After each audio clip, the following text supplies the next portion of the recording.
Hello and welcome to today's episode of the Work at Home Rockstar podcast. I'm excited for today's guest. We have the CEO of Nadora Org, an NG virtual assistant. And what she does is she helps businesses strategize and create processes and systems in their business. Super excited to be rocking out today with Natalie Guzman. Hey, Natalie, you ready to rock? Oh, I'm so ready. You ready to roll, Tim? I am. So we always start off here on a good note. So tell me a story of success in your business that we can be inspired by. Yeah. Yeah. It kind of starts with how I got into this business. And what happened was I was actually me and my husband were trying to start for a family. And unfortunately, we suffered multiple miscarriages, had a really hard time starting our family. I finally found out I was in the safe zone of my third pregnancy. And I told my job, and they told me I had 2 days to give birth, and then I would have to go back to work. Yeah, which is insane and a little on the legal side. But I love a good karma story, and they are now bankrupt as a company. So I Oh. got my payback in the end. Of course, had nothing to do with me, but yeah. So I got put in this position. I was like, man, I don't want a company to ever have that much control over my life and my family's life. And so I started researching ways to make money from home as a new mom. And my daughter was potentially going to have a lot of health issues. So I knew I wanted to be my own business owner. I wanted to make my own schedule, not have to rely on other people's schedules. It was really, really important to me to find something that was flexible, but also could provide the money because we were at some expensive bills coming up. So started researching everything I could, found being a virtual assistant, discovered I was really, really good at it. I was great at creating processes and systems and SOPs and streamlining, and I fell in love with the business. And I got to work in so many industries with so many clients that when I decided to launch an agency, that my business hit six figures in 3 months. So that is like my biggest success because felt like I learned. I took it slow in the beginning. And then when I was like, I can do this, I can run my own agency, I have my own employees. I mom boss too hard, as I like to call it.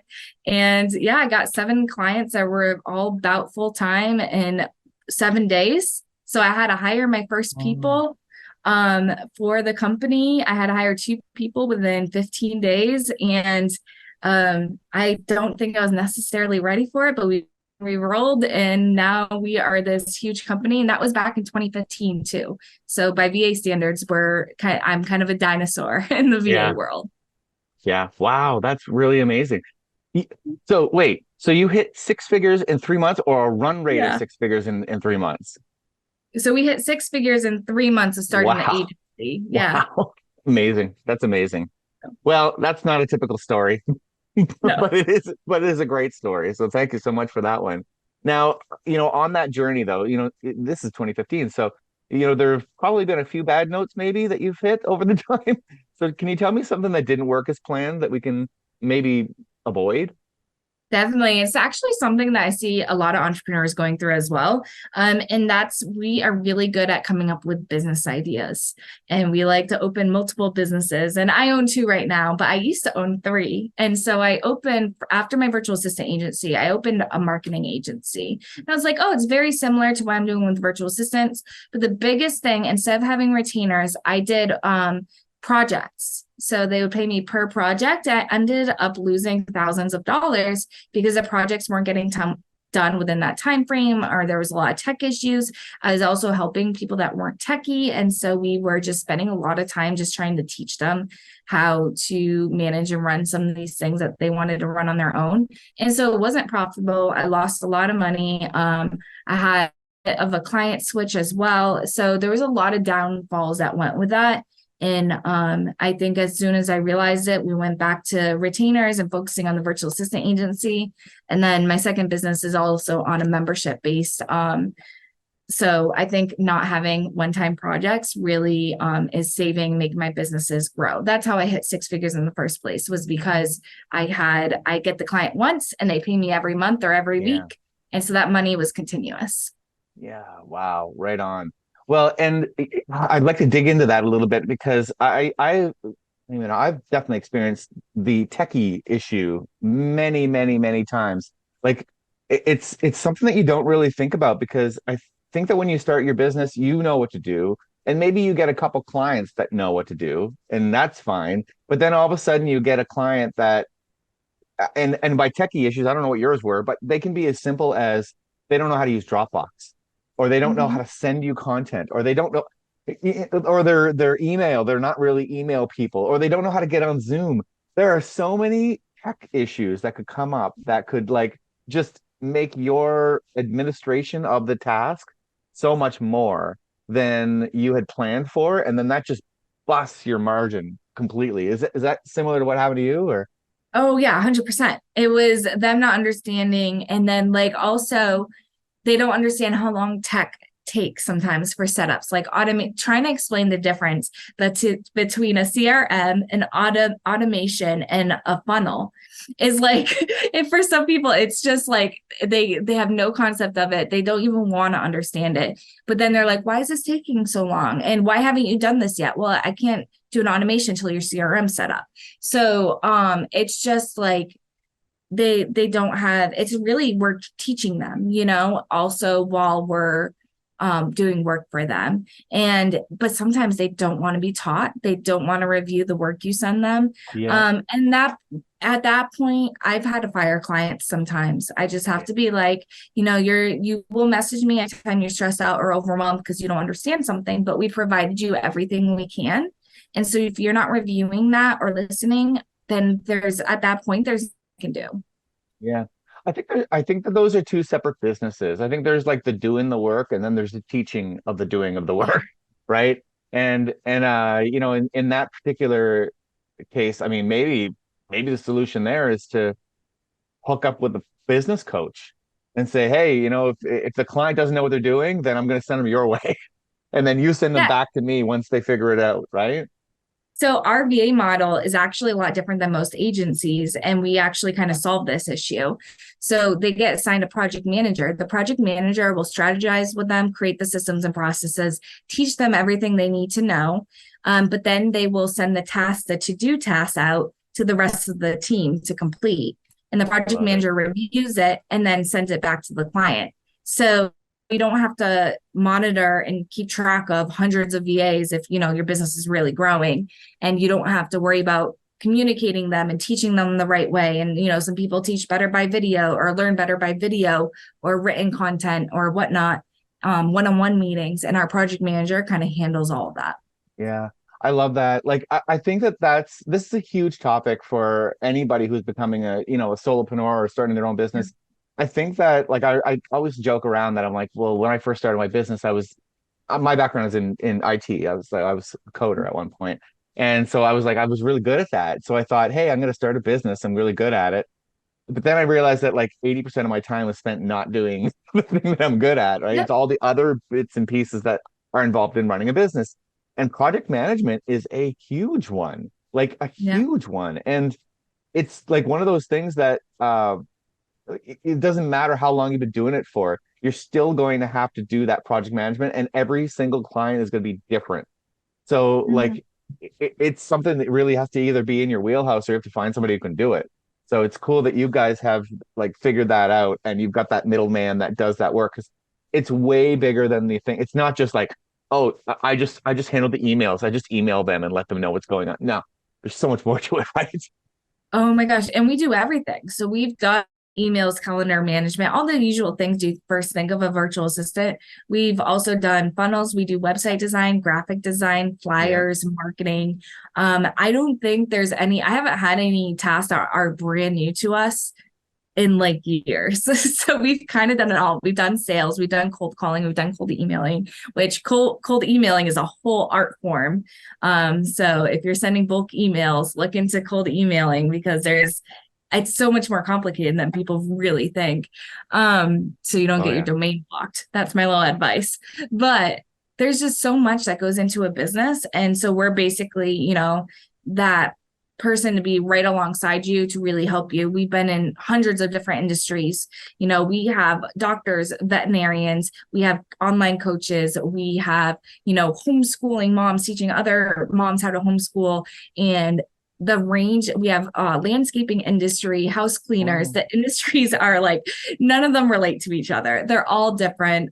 We have product and service space clients, and it's so much fun, and we get to learn so much so quickly. So you also get like our knowledge from working with these amazing people. Yeah, of course. You get to share the knowledge that works with somebody else. Yeah, yeah, that's a huge benefit of working with a team to do any of this stuff. Yeah. Speaking of which, let's talk about the band. So Yeah. now, I mean, I don't even know where to take this question because there's so many different aspects of a band that you have in your business. But let's start here. What would be the actually, let's start here. When was your first hire, and what did you hire for first? Yeah, so it was two hires at once because I mentioned in the beginning I had seven clients at once that were all kind of around the full-time hourly rate. And I had to hire those two people really quick. And so they were both technically like project managers. So they were not only project managing though, but they were also doing the tasks. And so I didn't really have this model where you could give it to a team yet because I was brand new and I was figuring out what was really needed.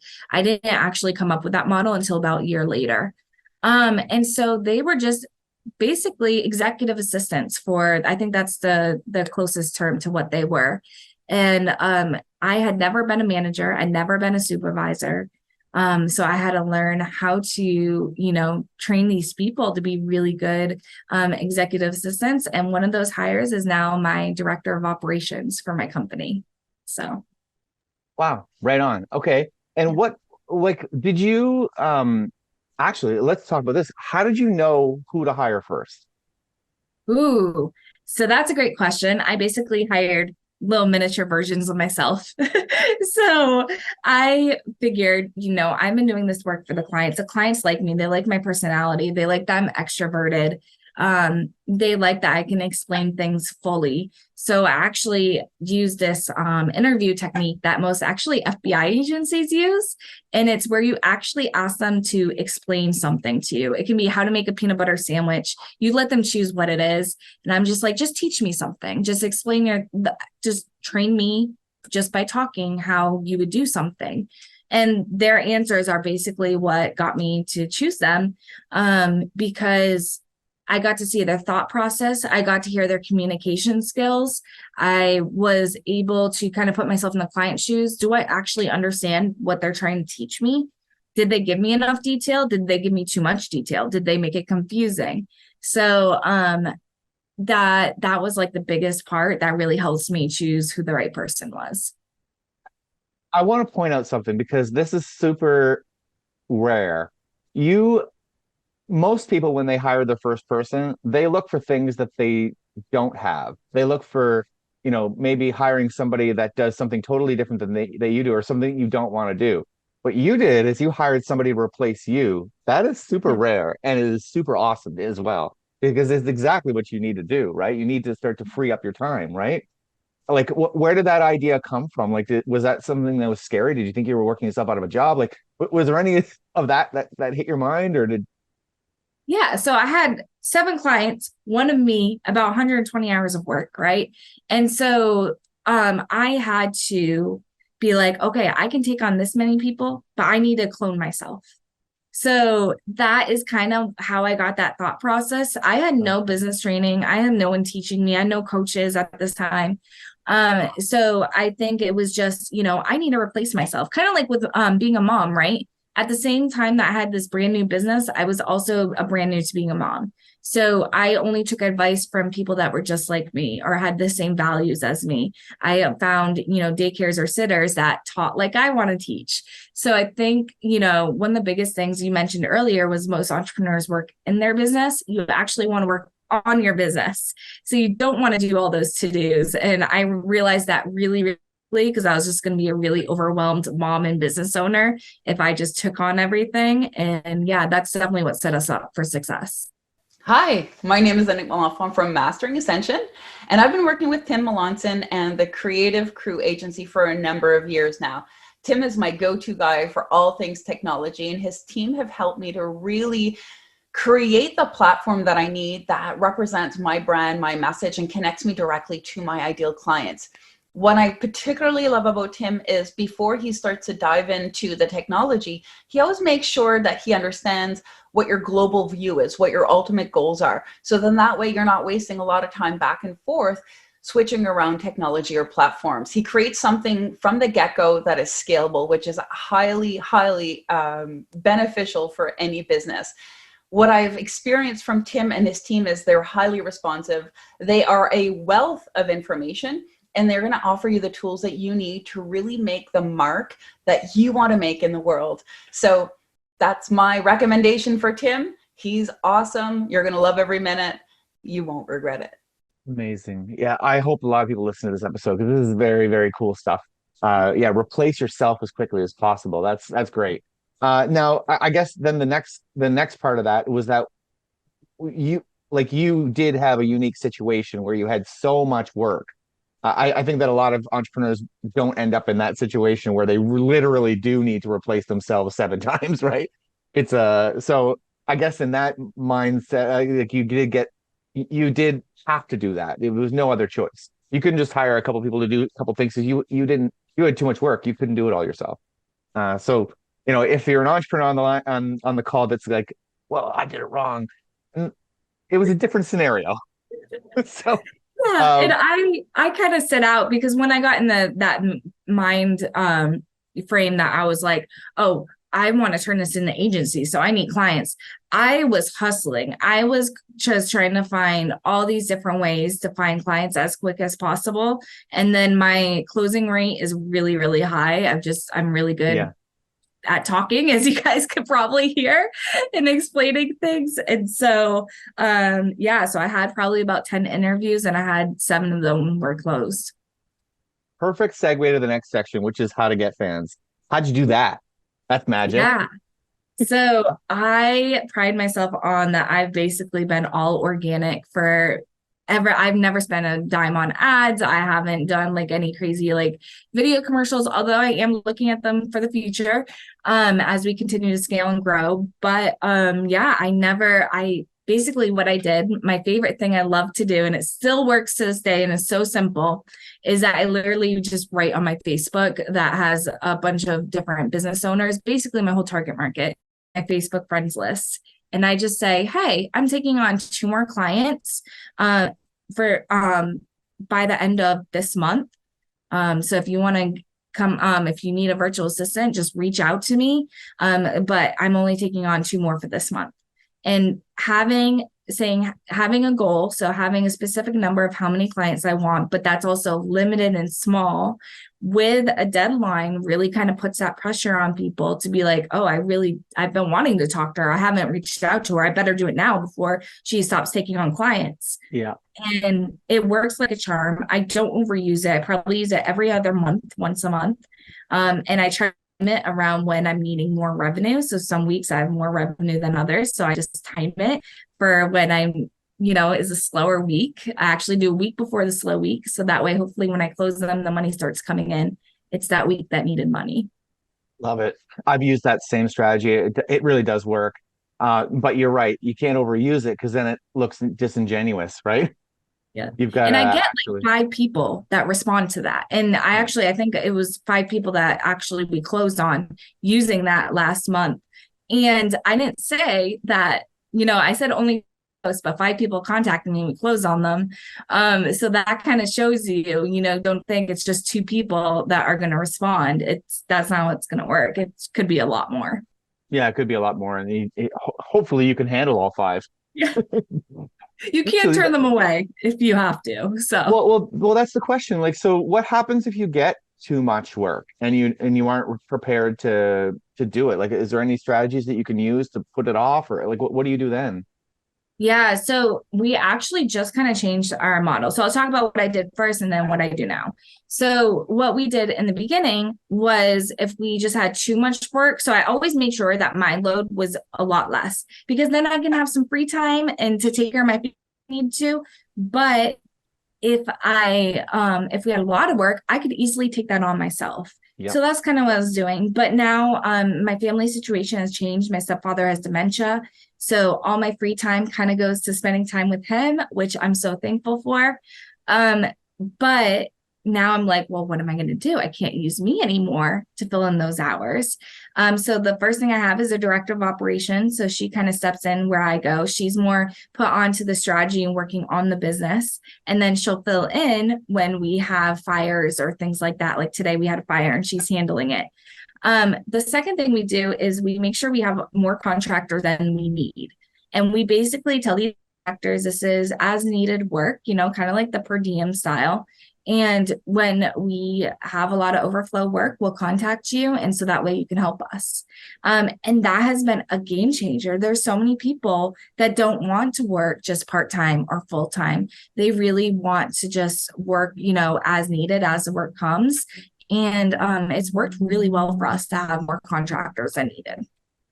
That's great. Yeah. Yeah. And nowadays you're totally right. There's a lot of people that have their own business. And as we're discussing, like one of the hardest parts really is the project management. It's getting the clients, it's all that kind of stuff, right? And there's a lot of people that want to work like in the business. They don't want to work on the business. And so it's a win-win for them. Like it's not like, I think a lot of people are a little bit, maybe they shy away a little bit from bringing on all these extra people because they think, oh, but I can't give them enough hours and all that. But that's not necessarily, they just want the projects to roll in. And maybe they have 5 of you, right? And that they get projects from as like white label or whatever. So, that's definitely out there. It's nothing that is actually, there's probably more of those people out there, especially now, right? Mm-hmm. Oh, yeah, 100%. So I always love to say that the only person stopping us is ourselves. And that's like one of the mindset things that people are always letting it get in the way of their business. They're like, oh, well, people aren't going to want to be hired for this. People don't want to be hired for that. And I will say in my business, hiring is not an issue. I get 140 applications every time I put out a hire because one, I'm a work from home. 2, we have you make your own schedule. So my VAs can work at night during the day, except project managers have to be around when the client wants them. But that has been the best thing about our business is that hiring isn't an issue, but you also can't let it stop you. Like we have a cleaning company that has been finding it really hard to hire, and they were letting a lot of things stop them. They're like, oh, well, they're not going to want this rate, or they're not going to want to just do 2 days a week. And I'm like, let's just put it out there, see what happens. And sure enough, they got a bunch of applications. So a lot of times it's just our mindset that's stopping us. Yeah. And now, I mean, it can be a pain in the butt if like there's a lot of turnover and, people coming in and going out and all that stuff. But then on the other hand, that just makes you like tighten up your systems. Number one, it tightens up your system of hiring to make sure that you figure out how to hire people that are going to stick around, but also your onboarding systems start to get better. And, that churn ends up like, of course, for your first hire and then fire or whatever, that's tough. But after a while, I imagine doesn't it get easier? Yeah, it definitely does. You get to learn what to look for. And especially if you start delegating the hiring process out, either to a VA or to someone on your team, you get to see also, we've made some mistakes there. Like I didn't train someone necessarily. Sometimes I like to throw them in the water, see if they sink or swim. And so I got to see, by them hiring someone, what did they look for? What didn't they look for? So my director of operations is amazing with hiring website designers, graphic designers, because that's her background. Yeah. But me, I'm the one that's really good at it for more strategic thinking because that's something I succeed in. So we've kind of paired the hiring process with the strengths of our team. And I've seen a really great, conversion rate on that. Great tips. So one last topic. What about tools? So what tools do you use in your business to get success? Oh, yeah. So, of course, my second business is actually one of the greatest business tools, I like to say myself. It's called Nadora, and it is a all-in-one system for entrepreneurs. So this is what we built all of our systems for all of our businesses. And then a lot of our clients use it because they heard about it and they knew there was nothing really comparable to it on the market. So you can create unlimited websites, funnels, automations, email marketing, social media scheduling, calendars, all for just one low a month. Whereas usually if you look at how much you're spending on systems, it's probably in the $1,000 range. So this kind of, makes it it makes it affordable. It makes it so all the things connect, because how many times have you had so many different software systems, POS systems, and you have to use Zapier and then you can't figure it out, or Zapier is costing too much, or maybe it doesn't even integrate the API key with Zapier at all. Happens for businesses all the time. It's one of the biggest things that we've seen is that people hear about the newest product or system or tool, and it's not connecting with what they already have. So that's why I love Nadora, because it completely gets rid of that issue. And it just makes it so easy to connect, and you don't have to pay for per automation or anything like that. Right on. That's cool. And you guys built that yourself? Yeah, so it's actually a white label of a software. And then we had a website developer come in, add a bunch of extras to it. And we built a networking community and an educational led course system to go with it as well, to really support entrepreneurs. So is that like Go High Level? Yes, it is. Yep. Yeah. Cool. I'm a tech guy, remember? Yes, I know. I know. Yeah. Yep. I'm super open about it. But we had a website developer just come in and just like And add a fix bunch it of up, yeah. extras. And it's been amazing. I love it. Yeah, there's a whole bunch of people that are doing that with Go High Level. I've been seeing a lot more of it over the last couple of years of people white labeling Go High Level and then fixing it up. So that's actually pretty sweet, and you can customize it however you want to customize it. It's pretty cool stuff. Right on. So now it's time for your guest solo. Tell me what's exciting in your business. Ooh, I think Nador has been the biggest excitement. We have done some really, really cool things with it. And I think my favorite is NadorU that's coming out, where we have entrepreneurs and experts in their field teaching what they are really good at and well known for. We have some of the most famous speakers in the world that are contributing to this. So I'm really, really excited. And it's just so much fun. Plus, you can interact with the speakers, you can interact with other Nadora users. And so we're really trying to make it like that networking community. That way you can learn while connecting and also building your business.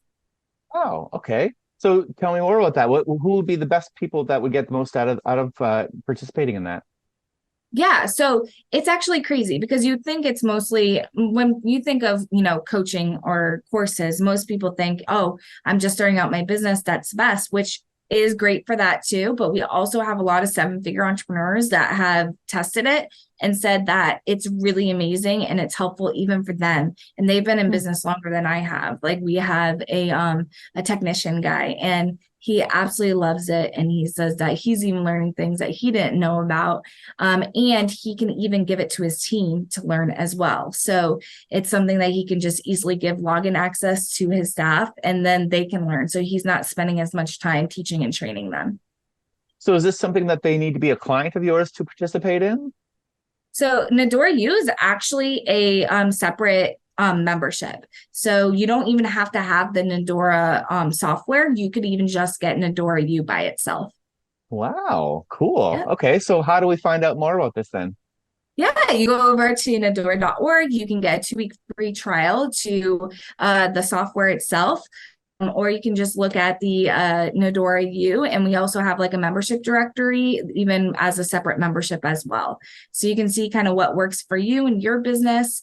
And then you also mentioned this podcast, and you'll get those 2 weeks free. Love it. How do you spell that for the people who are listening? It's actually funny because it's my name, my director of operations name squished together, Natalie and Dora. So NADORA.org. Awesome. Thank you so much for rocking out with me today, Natalie. This has been a lot of fun. Oh my gosh, that's so much fun. Thank you so much, Tim. Right on. And to the listeners, make sure you subscribe, rate, and comment. We'll see you next time on the Work at Home Rockstar podcast.